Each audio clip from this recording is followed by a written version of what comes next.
जय श्री कृष्ण। राधे राधे दोस्तों आज हम श्राद्ध पक्ष में सरपित्र अमावस्या व्रत कथा लेकर आए हैं। श्राद्ध पक्ष सरपित्र अमावस्या का बहुत अधिक महत्व माना गया है। यह पितरों को विदा करने की अंतिम तिथि होती है। अगर कोई श्राद्ध तिथि में किसी कारण से श्राद्ध ना कर पाया हो या फिर श्राद्ध की तिथि मालूम ना हो तो सरपित्र श्राद्ध अमावस्या पर श्राद्ध किया जाता है। आओ इस तिथि के महत्व की पुरानी कथा क्या है जानते हैं।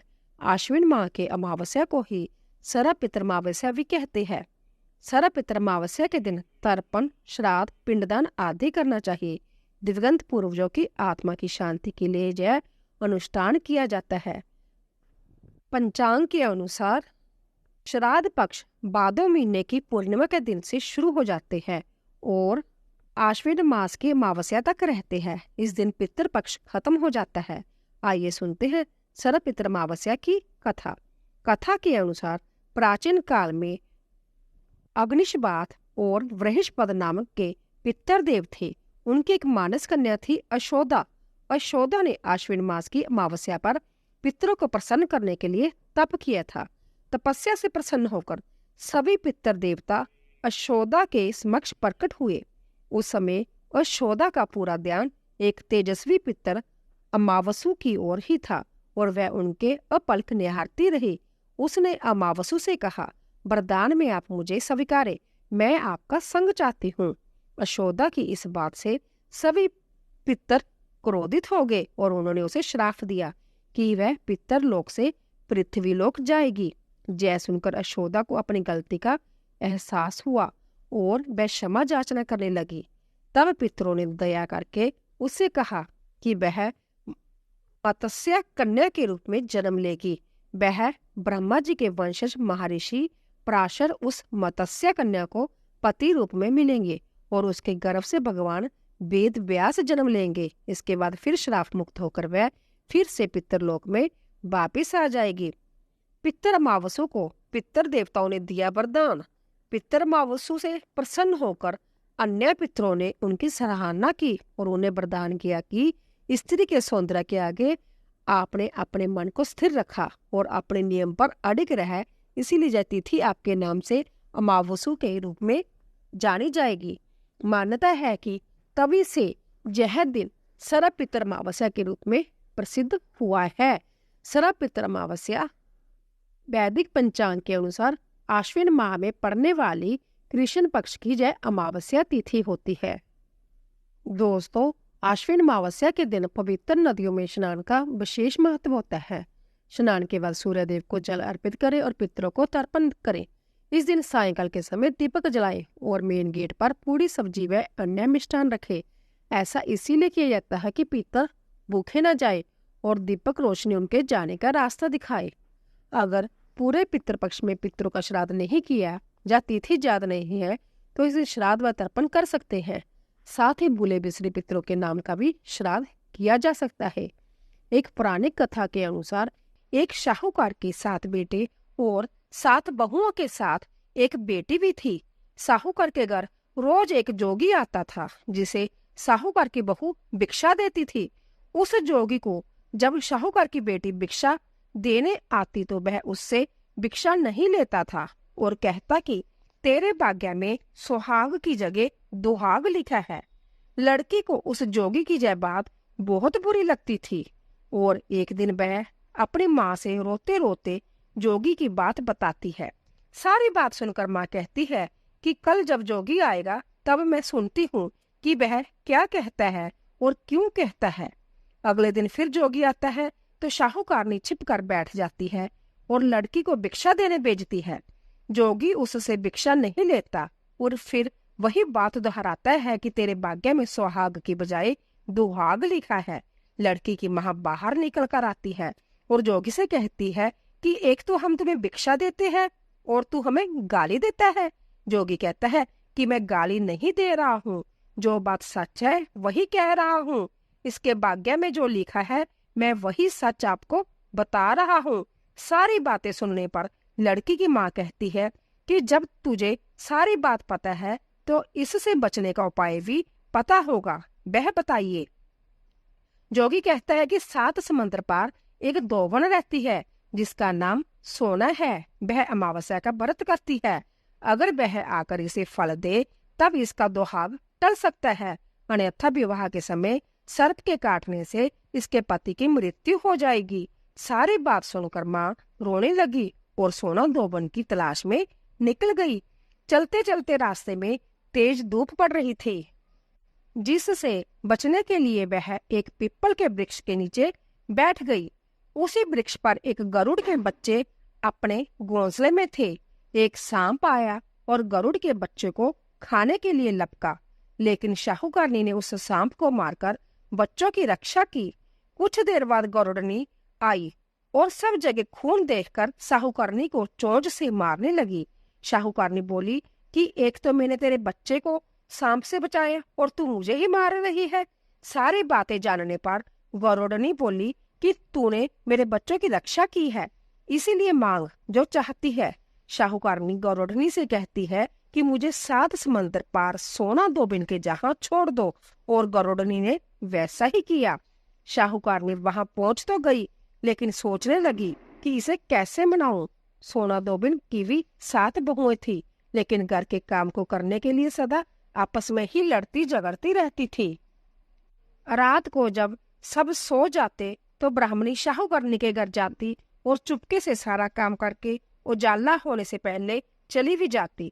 सारी बहुएं आपस में जैसे सोचती कि कौन सी बहू है जो सारा काम कर देती है, लेकिन एक दूसरे से पूछने की हिम्मत किसी की भी नहीं होती थी। एक दिन सोना दोबिन ने भी सोचा कि आजकल बहुएं लड़ती भी नहीं है और काम भी सारा हो जाता है। सोना दोबिन ने सारी बहुओं को बुलाया और पूछा कि आजकल तुम लड़ती भी नहीं हो और घर का भी सारा काम हो जाता है। सोना दोबिन ने अपनी बहुओं से पूछा कि सारा काम कौन करता है। बहुएं सास से झूठ कहती है कि लड़ाई करने से क्या फायदा, इसीलिए हम मिलकर काम कर लेती हैं। सोना दोबिन को अपनी बहुओं की बात पर विश्वास नहीं था और वह रात में जागकर संध्या सच देखना चाहती है कि कौन घर का सारा काम करती है। रात होने पर सोना दोबिन छिप कर बैठ जाती है कि देखो कौन सी बहू काम करती है। रात हुई तो वह देखती है कि एक औरत चुपके से घर में घुस रही है। वह देखती है कि उसने घर का सारा काम कर दिया और जाने की तैयारी में है। जैसे ही शाहूकारनी जाने लगती है तो सोना दोबिन उसे रोकती है और पूछती है कि तुम कौन हो और क्या चाहती हो। शाहूकारनी कहती है कि पहले तुम वचन दो तब बताऊंगी। सोना दोबिन वचन देती है। तब शाहूकारनी कहती है कि मेरी बेटी के भाग्य में दुहाग लिखा है, लेकिन तुम अमावस्या का व्रत करती हो, तब मेरे साथ चलकर उसे सुहाग दे दो। सोना दोबिन वचन से बंधी थी तो वह शाहूकारनी के साथ चलने को तैयार हो जाती है। जाते हुए सोना दोबिन अपने बेटे व बहुओं से कहती है कि मैं इस औरत के साथ इसकी बेटी को सुहाग देने जा रही हूँ, लेकिन अगर मेरे पीछे से तुम्हारे पिताजी मर जाए तो उन्हें घी और तेल के कूप में डालकर रख देना। सोना दोबिन शाहूकारनी के घर पहुंच जाती है। शाहूकारनी अपनी बेटी का विवाह करती है तो फेरों के समय सोना दोबिन कच्चा करवा, दूध तथा तार लेकर बैठ जाती है। कुछ समय बाद सांप आया और दूल्हे को डसने लगा, तो सोना दोबिन ने करवा आगे कर तार से सांप को बांध दिया और सांप मर गया। अब सोना दोबिन ने लड़की को सुहाग दिया और कहा कि अब तक मैंने जितनी अमावस्या की है वह शाहूकारनी की इस लड़की को मिले। अब आगे जो अमावस्याएं मैं करूंगी उनका फल मेरे पति और मेरे बेटे को मिलेगा। सभी लोग अमावस्या माता की जय जयकार करने लगे। सोना दोबिन अपने घर वापस जाने को तैयार हुई तो शाहूकारनी ने कहा कि तुमने मेरे जमाई को जीवन दान दिया है, इसलिए तुम जो चाहो मांग लो। सोना दोबिन बोली कि मुझे कुछ नहीं चाहिए और वह चली गई। रास्ते में चलते हुए फिर से अमावस्या आ गई। उसने पीपल के पेड़ के नीचे बैठकर कहानी कही, व्रत रखा और पीपल के पेड़ की 108वां परिक्रमा की। पीपल के पेड़ की पूजा के बाद वह घर जाती है तो देखती है कि उसका पति मरा पड़ा है। उसका फल अपने पति को दे दिया, जिसके प्रभाव से वह पुनर्जीवित हो गया। सब कहने लगे कि तूने ऐसा क्या किया जो तेरा पति जिंदा हो गया। वह कहती है कि मैंने तो ऐसा कुछ भी नहीं किया है, बस रास्ते में अमावस्या तिथि आ गई थी जिसका मैंने व्रत किया है। कहानी कही और पीपल के वृक्ष की 108वां परिक्रमा की। अब सारी नगरी में ढिंढोरा पिटवा दिया गया कि हर कोई अमावस्या का व्रत करेगा, पूजा करेगा, कहानी कहेगा और पीपल के वृक्ष की 108वां परिक्रमा करेगा। हे अमावस्या माता, जैसा आपने शाहूकार की बेटी का सुहाग दिया वैसे ही सबको देना। अब आइए दोस्तों, अमावस्या व्रत की तीसरी कथा सुनते हैं, जिससे सुनने मात्र से सभी मनोकामनाएं पूर्ण होती है। भगवान श्री कृष्ण से एक बार पक्षीराज गरुड़ ने पूछा, हे प्रभु, पृथ्वी पर लोग अपने मृत पितरों का श्राद्ध करते हैं, उनकी रुचि का भोजन ब्राह्मणों आदि को कराते हैं, पर क्या पितर लोग से पृथ्वी पर आकर श्राद्ध में भोजन करके पितरों को किसी ने देखा भी है? भगवान श्री कृष्ण ने कहा, हे गरुड़, तुम्हारी शंका का निवारण करने के लिए मैं देवी सीता के साथ हुई घटना सुनाता हूँ। सीता जी ने पुष्कर तीर्थ में अपने ससुर आदि 3 पितरों को श्राद्ध में निमंत्रित ब्राह्मणों के शरीर में देखा था। वह कथा सुनो। भगवान श्री कृष्ण कहते हैं, हे गरुड़, यह तो तुम्हें ज्ञात ही है कि श्री राम और अपने पिता दशरथ की आज्ञा के बाद वन गमन कर गए थे। साथ में देवी सीता भी गई थी। बाद में श्री राम को यह पता लग चुका था कि उनके पिता उनके वियोग में शरीर त्याग चुके हैं। जंगल जंगल घूमते सीता जी के साथ श्री राम ने पुष्कर तीर्थ की भी यात्रा की थी। अब यह श्राद्ध का अवसर था। ऐसे में पिता का श्राद्ध पुष्कर में इससे श्रेष्ठ क्या हो सकता था। तीर्थ में पहुंचकर उन्होंने श्राद्ध की तैयारियां शुरू कर दी। श्री राम ने संध्या ही विपिन शाक, फल एवं अन्य उचित खाद्य सामग्री इकट्ठी की। जानकी जी ने भोजन तैयार किया। उन्होंने एक पके हुए फल को सिद्ध करके श्री राम जी के सामने उपस्थित कर दिया। श्री राम ने ऋषियों और ब्राह्मणों को सम्मान सहित आमंत्रित किया। श्राद्ध क्रम में दीक्षित श्री राम की आज्ञा से संध्या दीक्षित होकर सीता जी ने उस धर्म का सम्यक और उचित पालन किया तथा सारी तैयारियां संपन्न हो गई। अब श्राद्ध में आने वाले ऋषियों और ब्राह्मणों की प्रतीक्षा थी। उस समय सूर्य आकाश मंडल के मध्य पहुंच गए और कौतिक मुहूर्त जाने दिन का 8वां मुहूर्त अथवा दोपहर हो गई। श्री राम ने जिन ऋषियों को निमंत्रण किया था वे सभी आ गए थे। श्री राम ने सभी ऋषियों और ब्राह्मणों का स्वागत और आदर सत्कार किया तथा भोजन करने के लिए आग्रह किया। ऋषियों और ब्राह्मणों को भोजन हेतु आसन ग्रहण करने के बाद जानकी अन्न परोसने के लिए वहां आई। उन्होंने कुछ भोजन बड़े ही भक्ति भाव से ऋषियों के समक्ष पत्तों की बनी थाली पर परोसा। वह ब्राह्मणों के बीच भी गई, पर अचानक ही जानकी भोजन करते ब्राह्मणों और ऋषियों के बीच से निकली और तुरंत वहां से दूर चली गई। सीता जी लताओं के मध्य छिपकर जा बैठी। यह क्रियाकलाप श्री राम देख रहे थे। सीता के इस कृत्य से श्री राम कुछ चकित हो गए। फिर उन्होंने विचार किया कि ब्राह्मणों को बिना भोजन कराए साध्वी सीता लज्जा के कारण कहीं चली गई होगी। सीता जी एकांत में जा बैठी। फिर श्री राम जी ने सोचा, अचानक इस कार्य का क्या कारण हो सकता है। अभी यह जानने का समय नहीं। जानकी से इस बात को जानने से पहले मैं इन ब्राह्मणों को भोजन करा लूं, फिर उनसे बात करूंगा। ऐसा विचार कर श्री राम ने संभ्य ब्राह्मणों को भोजन कराया। भोजन के बाद ऋषियों को विदा करते समय भी श्री राम के मस्तिष्क में यह बात रह रहकर कौंध रही थी कि सीता ने ऐसा अप्रत्याशित व्यवहार क्यों किया। उन ब्राह्मणों के चले जाने पर श्री राम ने अपनी प्रियतमा सीता जी से पूछा, ब्राह्मणों को देखकर तुम लताओं की ओट में क्यों छिप गई थी? यह उचित नहीं जान पड़ा। इससे ऋषियों के भोजन में व्यवधान हो सकता था, वे कुपित भी हो सकते थे। श्री राम बोले, हे सीते, तुम्हें तो ज्ञात है कि ऋषियों और ब्राह्मणों को पितरों के प्रतीक माना गया है। ऐसे में तुमने ऐसा क्यों किया? इसका कारण जानने की इच्छा है, मुझे अवलिंब बताओ। श्री राम के ऐसा कहने पर सीता जी मुंह नीचे कर सम्मान सामने खड़ी हो गई और अपने नेत्रों से आंसू बहाती हुई बोली, हे नाथ, मैंने यह जिस प्रकार का आश्चर्य देखा उसे आप सुने। इस श्राद्ध में उपस्थित ब्राह्मणों की अगली पांत में मैंने 2 महापुरुषों को देखा जो राजा जैसे प्रतीत हो रहे थे। ऋषियों ब्राह्मणों के बीच सजे धजे राजा महाराजा जैसे महापुरुषों को देख मैं अचरज में रह गई तभी मैंने आपके पिताश्री के भी दर्शन किए। वह सभी तरह के राजसी वस्त्रों और आभूषणों से सुशोभित थे। आपके पिता को देखकर मैं बिना बताए एकांत में चली आई। मुझे न केवल लज्जा का बोध हुआ, वरन मेरे विचार में कुछ और भी आया। तभी निर्णय लिया, हे प्रभु, पेड़ों की छाल, बलकल और मृग चर्म धारण करके मैं अपने ससुर के सम्मुख कैसे जा सकती थी? मैं आपसे जय सत्य कह रही हूँ, अपने हाथ से राजा को मैं वह भोजन कैसे दे सकती थी जिसके दासों के भी दास कभी ऐसा भोजन नहीं करते थे। मिट्टी और पत्तों आदि से बने पात्रों में उस अन्न को रखकर मैं उन्हें कैसे देती? मैं तो वही हूँ जो पहले सभी प्रकार के आभूषणों से सुशोभित रहती थी, और आपके पिताश्री मुझे वैसी स्थिति में देख चुके थे। आज मैं इस अवस्था में उनके सामने कैसे जाती? इससे उनके मन को भी क्षोभ होता। मैं उनको क्षोभ में कैसे देख सकती थी?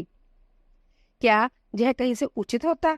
इन सब कारणों से हुई लज्जा के कारण मैं वापिस हो गई और किसी की दृष्टि न पड़े इसलिए संगल लताओं में जा बैठी।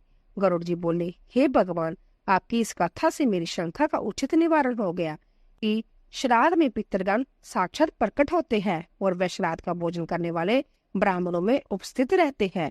पुरानी कथा के अनुसार एक गांव में सास और बहू अकेले रहते थे। उनका बेटा विदेश में कमाने के लिए गया हुआ था। सास और बहू बहुत प्रेम से रहती थी और दोनों एक दूसरे की देखभाल भी करती थी। एक दिन बहू ने खाना नहीं खाया। तब सास बहू से पूछने लगी कि बेटा, आज तुमने खाना क्यों नहीं खाया? तब बहू कहने लगी, सासू माँ, आज मेरा अमावस माता का व्रत है, इसीलिए मैंने खाना नहीं खाया। तब सास ने कहा, बहू, यह अमावस माता का व्रत क्या होता है और इस व्रत को करने से क्या फल मिलता है? मुझे भी समझाओ। तब बहू कहने लगी, सासू माँ, अमावस माता का व्रत करने से बहुत पुण्य मिलता है, घर में अन्न धन भरा रहता है, सुख शांति बनी रहती है और अटल सुहाग मिलता है तथा पुत्र की प्राप्ति होती है। इसी तरह से 3 पुनौती अमावस माता का व्रत भी रखा जाता है। इस व्रत में हर वर्ष अलग अलग खाना खाया जाता है और विष्णु भगवान के मंदिर में चढ़ाया जाता है या फिर किसी ब्राह्मण को दान दक्षिणा दी जाती है। इस व्रत में पहले वर्ष शक्कर, घी और चावल से बना खाना खाया जाता है। पहले वर्ष व्रत पूर्ण होने के बाद 1.25 किलो चावल, 1 कटोरी घी और 1 कटोरी शक्कर का दान किसी ब्राह्मण देवता को दान में दिया जाता है।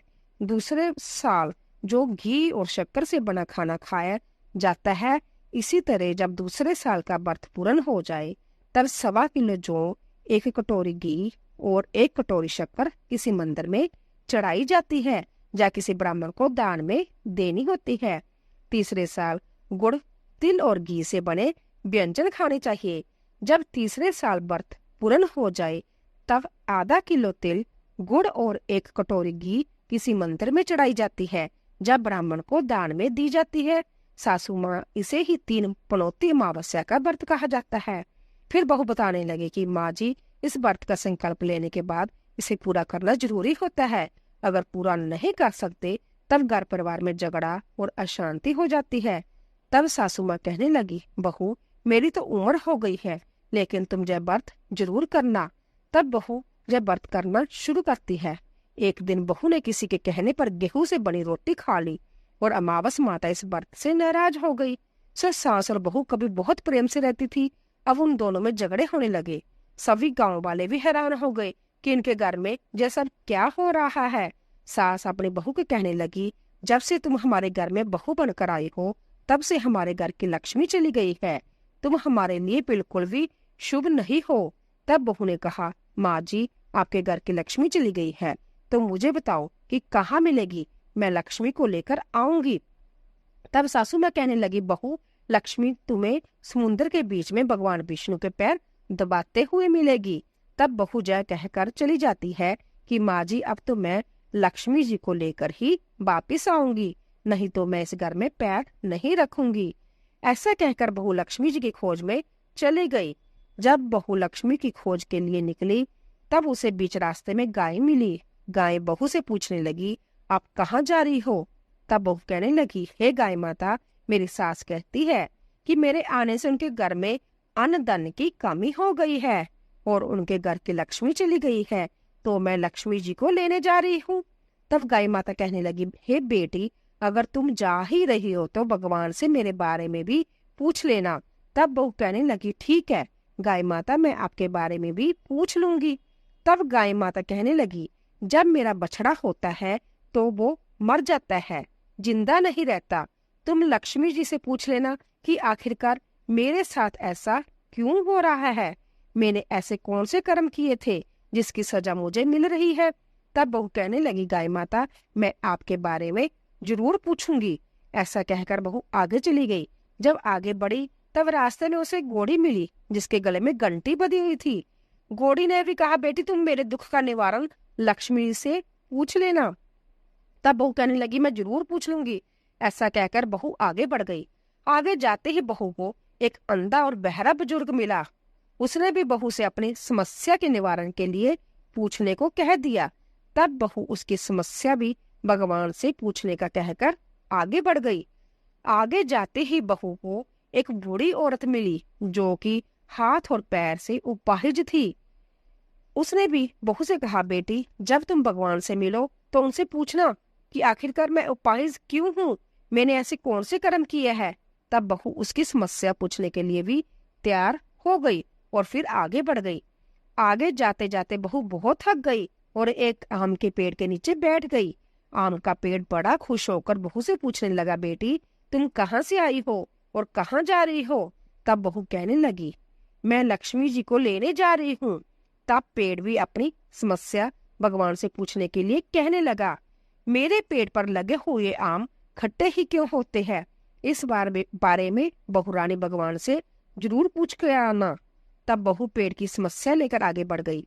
थोड़ी दूर जाने पर बहू को एक तलाई मिला। वह भी बहू से कहने लगी, बहू तुम भगवान से पूछना कि मेरी तलाई का पानी इतना मैला क्यों है, कोई भी जहाँ आकर पानी नहीं पीता। तब बहू कहने लगी, जरूर पूछूंगी। ऐसा कहकर बहू आगे बढ़ गई। बहुत दिन से जंगल से चलते चलते वह थक गई। उसे भूख भी लगी लेकिन खाने को कुछ भी न मिला, तो वह भूख और प्यास से बेचैन हो गई और जंगल में बेहोश हो गई। उसी समय भगवान श्री हरि और माता लक्ष्मी घूमते हुए उधर से जा रहे थे। तब माता लक्ष्मी विष्णु भगवान से कहने लगी, हे नाथ, जय तो आपकी बहुत बड़ी भक्त है, आप इसके दुख का निवारण कीजिए। तब भगवान श्री हरि कहते हैं, इस संसार में मैं तो बहुत से जीव दुखी है, सभी अपने अपने कर्मों का फल भोग रहे हैं, मैं किस किस के दुख का निवारण करूंगा। तब माता लक्ष्मी भगवान श्री हरि से विनती करने लगी, कहने लगी कि वह भूखी प्यासी है, अगर इसे ऐसे जंगल में छोड़ दिया जाए तो जंगल के जानवर इसे खा डालेंगे। माता लक्ष्मी की बात सुनकर भगवान श्री हरि एक साधु का वेश धारण कर बहू के पास गए और उसे होश में लेकर आए। बहू के होश में आते ही साधु वेश में भगवान उससे पूछने लगे, तुम जहाँ क्यों आई हो और कहाँ जा रही हो। तब बहू ने सारी बात बताई। उसकी बात सुनकर भगवान श्री हरि और माता लक्ष्मी प्रकट हो गए और उनके साथ साथ अमावस माता भी प्रकट हो गई। बहू जैसा देखकर उनके चरणों में गिरकर उन्हें प्रणाम करने लगी। तब अमावस माता बहू से कहने लगी, बेटी तूने मेरे व्रत को खंडित किया है, इसी की सजा तुझे मिली है, लेकिन अब मैं तुझे क्षमा करती हूँ। अब तुम घर जाओ, तुम्हारा घर अन्न और धन से भर जाएगा, तुम्हारा घर सुंदर महल में बदल जाएगा और तुम्हारी सभी मनोकामनाएं भी पूर्ण हो जाएगी। यह सब होने के पश्चात बहू ने रास्ते में जो जो भी मिला था उन सभी के दुखों का निवारण करने के लिए विनती की। तब भगवान श्री हरि कहने लगे, गाय ने कभी अपना दूध किसी और को नहीं पिलाया, इस कारण उसके बछड़े जिंदा नहीं रहते। तुम उसका दूध पी लेना, फिर उसके बाद उसके बछड़े जिंदा रहने लगेंगे। और घोड़ी पिछले जन्म में आटा पीसने वाली महिला थी, वह किसी को आटा पीस कर नहीं देती थी, इसीलिए उसके गले में चक्की के पाट बंधे हुए हैं। तुम उसके पाट खोल देना, वह बिल्कुल ठीक हो जाएगी। और वह बुजुर्ग कभी भगवान के मंदिर में नहीं गया, ना ही कभी उसने भगवान के भजन सुने। तुम उसे ले जाकर मंदिर में दर्शन करवा देना, इससे वह ठीक हो जाएगा। अपाहिज महिला ने कभी अपनी जवानी में दान पुण्य नहीं किया, इसीलिए उसकी यह सजा मिली है। तुम उससे कुछ भी दान करवा देना तो उसकी विकलांगता दूर हो जाएगी। और वह आम का पेड़, उसने तो कभी अपने पेड़ के आम किसी बच्चे को खाने नहीं दिए, इसी कारण उसके सभी आम खट्टे होते हैं। अब तुम उस पेड़ का आम खा लेना, फिर उसके बाद से उस पेड़ पर मीठे आम आने लगेंगे। और तलाई का पानी पिछले जन्म में देवरानी जेठानी थी, वह हमेशा आपस में झगड़ा करती थी, इसलिए उसका पानी मैला है। तुम उसका पानी पी लेना तो वह तलाई शुद्ध हो जाएगी, फिर लोग वहां आकर पानी पीने लगेंगे। इस प्रकार बहू ने भगवान श्री हरि माता लक्ष्मी और अमावस माता को प्रणाम किया, उन्हें धन्यवाद किया और अपने घर लौटने के लिए तैयार हो गई। रास्ते में उसे जो जो भी मिला उनकी सभी समस्या भगवान के कहे अनुसार वह दूर करती चली गई। सभी ने उसे भर भर कर आशीर्वाद दिया। घर पहुंचते ही उसका टूटा फूटा घर एक सुंदर महल में बदल गया। उसके घर में अन्न और धन के भंडार भर गए। अब बहू ने सासू माँ से कहा, सासू माँ, आपने तो सच में कहा था कि मैं आपके लिए शुभ नहीं हूँ। मेरे जाने से ही आपके घर में लक्ष्मी आई है। अब आप जहाँ रहे मैं मरने जा रही हूँ। तब सास ने कहा, बेटी, यह सब तुम्हारे अमावस माता के व्रत करने का फल ही हमें मिला है। तुम यहीं पर रहो, अब तुम जहाँ से कहीं नहीं जाओगी। इस प्रकार सास और बहू खुशी खुशी रहने लगी। और फिर एक दिन सास का बेटा भी विदेश से वापस लौट आया। घर में जब उसने खूब धन के भंडार देखे, तब उसकी माँ ने सारी बात अपने बेटे को बता दी। इस प्रकार वह लोग खुशी खुशी रहने लगे और तीनों मिलकर अमावस माता के व्रत रखने लगे। बोलिए अमावस माता की जय। हे अमावस माता, इस कथा को कहने, सुनने और हुंकारा भरने वाले सभी भक्तों के घर में धन धान्य के भंडारे भरना, सभी की रक्षा करना। तो दोस्तों, आशा करती हूँ कि आपको हमारी कथा अवश्य पसंद आई होगी। प्लीज जाने से पहले चैनल को सब्सक्राइब कीजिए, लाइक कीजिए और ज्यादा से ज्यादा शेयर कीजिए। आप सभी का धन्यवाद।